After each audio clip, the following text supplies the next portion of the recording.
ներկայումս ԵՄ երկրներ արտահանելու նպատակով արդեն իսկ փաստացի 5 ընկերություն ցուցաբերել է հետաքրքրություն եւ սպասում է մեր որոշմանը։ Էկոնոմիկայի նախարար Գևորգ Պապոյանի խոսքով կառավարությունն արդեն հաստատել է այն կանոնակարգերը, որոնք հնարավորություն կտան հայկական ձկնաբուծական ընկերություններին իրենց սառեցված ձուկն ու ձկնամթերքը Եվրամիության երկրներ արտահանել։ Ընկերություններն արդեն կարող են գրանցվել ԵՄ համապատասխան համակարգում, ստանալ անհրաժեշտ առողջության սերտիֆիկատներն ու թույլտվությունները, ապա սկսել արտահանումը։ Էլեկտրոնային եղանակով գնալու են ՍԱՏՄ բիզնեսից, որից հետո ընթացակարգեր կա 3 օրվա ընթացքում, հետո 15 օրվա ընթացքում ՍԱՏՄ-ն ստուգումներ համապատասխան կիրականացնի, որից հետո այդ փաստաթղթերը, երբ որ արդեն կուղարկվի եվրոպական համակարգ, այնտեղից մեր տնտեսվարողը ստանալու է կոդ։ Ոչ մի բան, մի հատ կոդ է էլեկտրոնային ստանալու, որի մեջ այդ ամբողջ պատմությունը կա, մուտք անելու այդ համակարգ եւ ցանկացած երկրում եվրոպական միության եւ Երևանից այդ կոդը մուտք անելու, տեսնելու են այդ կազմակերպության բոլոր տվյալները եւ ինքը կարողանալու է արտահանում իրականացնել։ Թեև ըստ էկոնոմիկայի նախարարի արդեն 5 ընկերություն հետաքրքրություն է ցուցաբերել, Սննդի անվտանգության տեսչական մարմնի ղեկավարը նշեց կառավարության երեկվա նիստից հետո դեռ պաշտոնապես միայն 1 դիմում են ստացել։ Այդ մեկ ընկերության հետ մեզ կապ հաստատել չհաջողվեց։ Եվրոպական երկրներ արտահանել ցանկացող մյուս ընկերությունները նույնպես պետք է գրավոր դիմեն ՍԱՏՄ, որովհետև հենց այս մարմինն է տնտեսվարողներին գրանցելու Եվրամիության առևտրի վերահսկման համակարգում։ Նույն ընթացակարգով գնում, այսինքն ինքը որևէ բարդություն իրենից չի ներկայացնում, բոլոր այն տնտեսվարողները, որոնք իրագործել են արտահանումներ, սա իրանց համար ծանոթ ընթացակարգ է,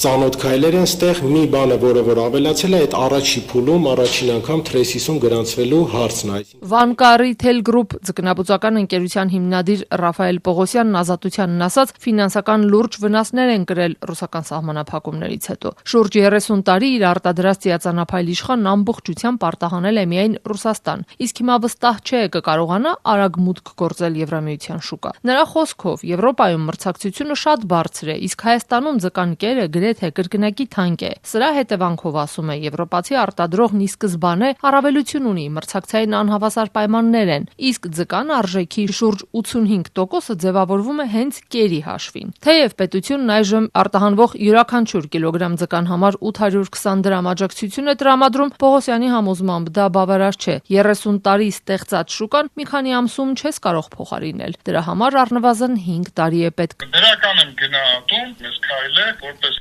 շուկա, բայց համարում եմ, որ բիզնեսի տեսանկյունից այս պահին